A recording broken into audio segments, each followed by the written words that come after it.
She's a member of both the Intelligence and Armed Services Committee. Congresswoman, thanks for joining us. Great to be with you, Wolf. So what's your reaction to the decision by the U.S. military to use this Moab bomb, the massive ordnance air blast, also known as the mother of all bombs? Well, what concerns me most is the fact that what is driving foreign policy is actually our domestic policy.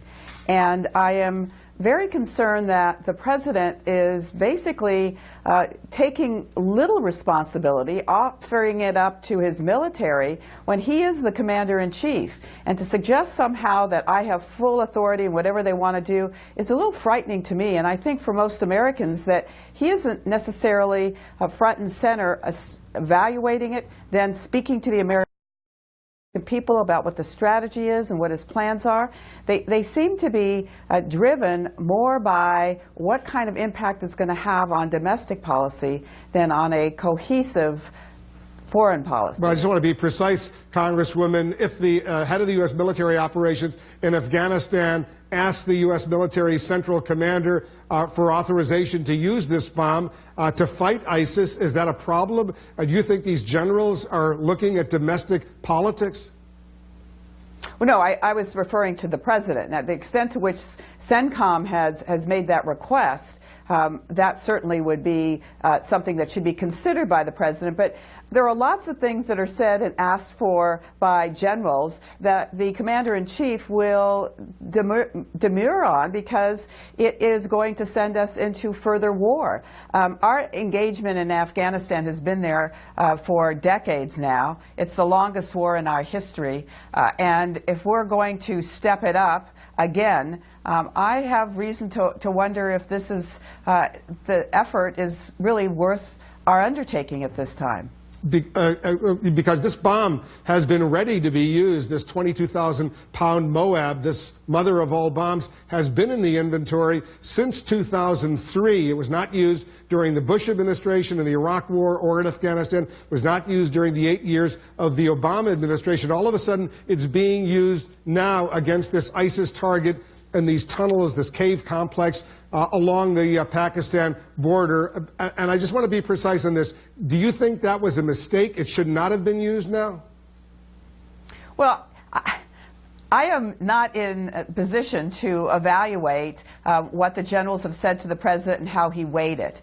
I would say, though, that we are escalating in an area that I think we should be de-escalating in. And we have in the past said we are only going to have advisors in Afghanistan, and now it appears that we are going to be engaging in a much greater manner. I mean, if you couple this with what happened in Yemen, what happened in Syria, these are efforts that are made to suggest that we are going to be engaging in wars in 3 different countries simultaneously.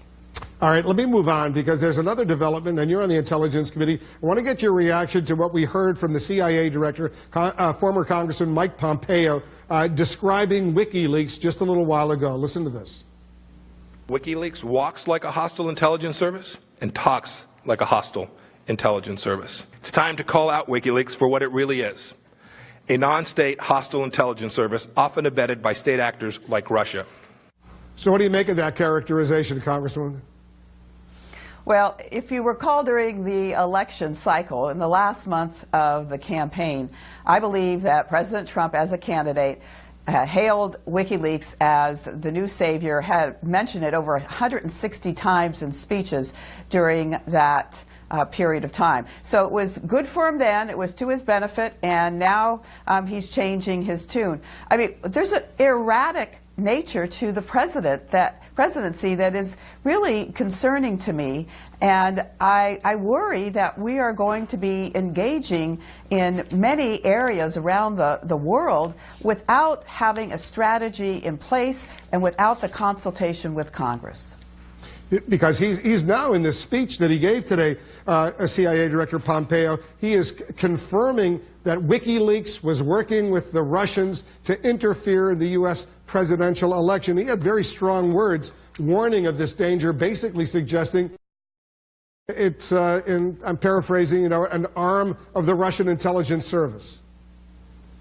Well, certainly the unclassified document that was made available about the relationship of Russia with the election and the NDC and the way they hacked into so much of our electronics would suggest that WikiLeaks has been working hand in hand with Russia, and in fact has been the platform that Russia has used to distribute the information that they gathered.